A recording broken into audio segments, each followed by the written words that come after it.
Hello, my name is Lucio and welcome to the show. Today, I just finished Roland Barthes' The Pleasure of the Text.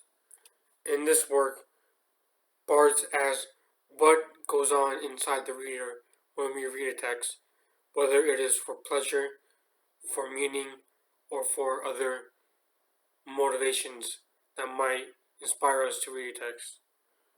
Roland Barthes was a French essayist, philosopher, critic, and writer as well. This is one of his most well-known texts, along with his other book, Mythologies, which I will review soon or next year. Let's get right into the book. On page 12, it is stated, read slowly, read all of a novel by Zola, and the book will drop from your hands.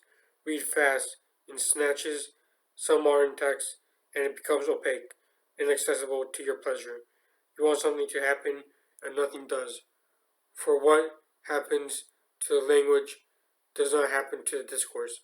What happens, in quotation, what, in quotation, goes away, end quote, the seam of two edges, that the interstice of bliss occurs in the volume of the languages, in the uttering, not in the sequence of utterances, not to devour, to gobble, but to graze, to browse scrupulously, to rediscover, in order to read today's writers, the leisure of the bygone readings, to be aristocratic readers.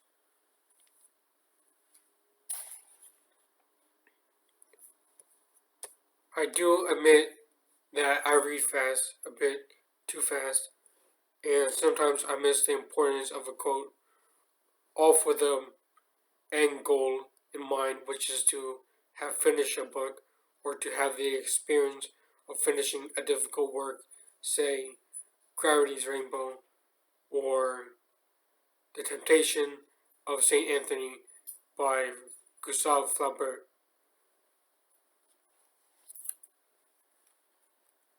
In another passage, on page 17, he writes, how can we take pleasure in a reported pleasure, boredom of all narratives of dreams of parties? How can we read criticism? Only one way. Since I am here, a second-degree reader, I must shift my position. Instead of agreeing to be the confidant of this critical pleasure, a sure way to miss it, and I can make myself its voyeur. I observe clandestinely the pleasure of others. I enter perversion. The commentary then becomes, in my eyes, a text, a fiction, a fissured envelope.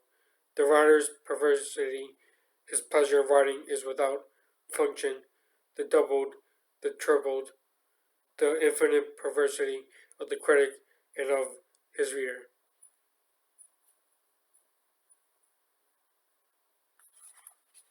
So, in this passage, it is asked, how can we take pleasure in a reported pleasure? Meaning, how can we take pleasure in work where either there is pleasure or where there is no pleasure? One must analyze themselves while they are reading for understanding the purposes of why they read and what they are gaining from the knowledge. Some read for entertainment, such as a Tom Clancy or a Stephen King novel.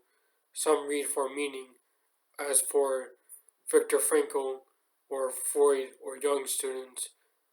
And some read for self-development, like Ryan Holiday on YouTube, who wrote Courage is the Way or Stillness is the Key.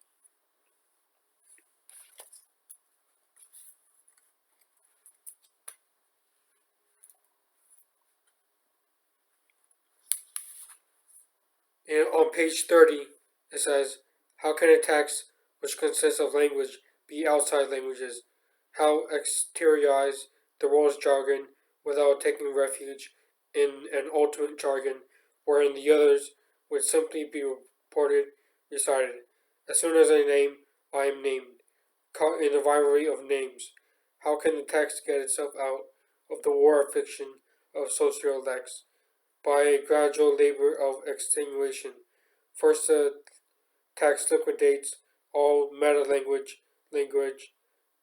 whereby it is text. No voice, science, cause, institution is behind what it is saying. Next, the text destroys utterly, to the point of contradiction, its own discourse, category, and social linguistic reference, its genre. It is the comical that does not make us laugh, the irony which does not subjugate, the jubilation without soul, without mystique. Sorry, the quotation without quotation marks.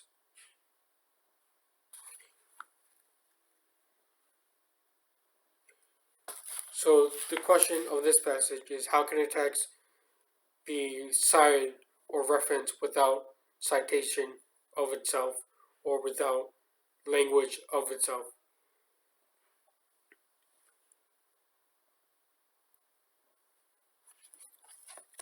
And then it states how exteriorize the world's jargon without taking refuge in the ultimate jargon, wherein the other would simply be reported, recited. So he is talking about meta language, or the use of the term meta in order to reference itself or itself in others' selves. So, say in a recent example of Facebook changing its name to Meta is itself a meta construction. One changes the foundation of a company through its name, which can be used as a symbol for other things, such as the symbol or logos of of an image or a certain ideal, which is manifested through that image. Overall, I enjoyed this text, and if you're looking for literary criticism that is not from Harold Bloom or Paul DeMann or the other Yale school of criticisms, then this is the one for you. As always, thank you for watching. Happy New Year and Merry Christmas and late Merry Christmas. Thank you and good night.